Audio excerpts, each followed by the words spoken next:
Oh shit, फोनची battery पण low झाली, नाही तर दादाला कॉल केला असता.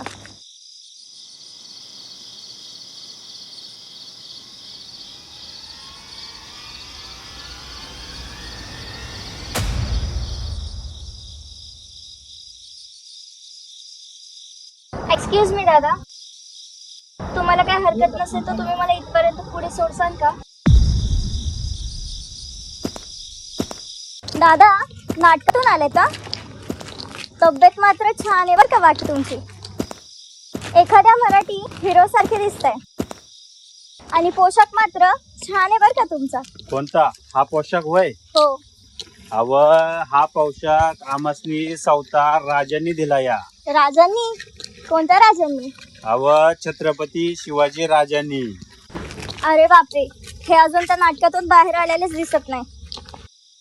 एनिवे, थँक्यू सो मच दादा.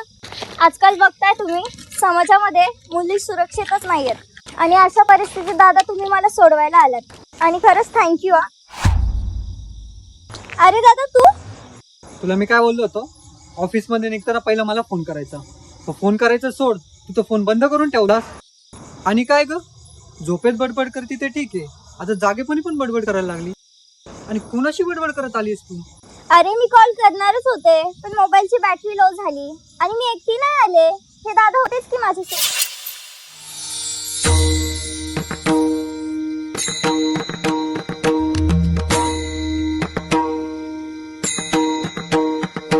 अव ताई साहेब, आमच्या आऊ साहेबांचा आणि राजांचा आदेशच आहे की कुठली बी आई बहीण रातच्याला रस्त्याने एकटी चालताना दिसली की तिला घरापतून सुखरूप पोचवायची.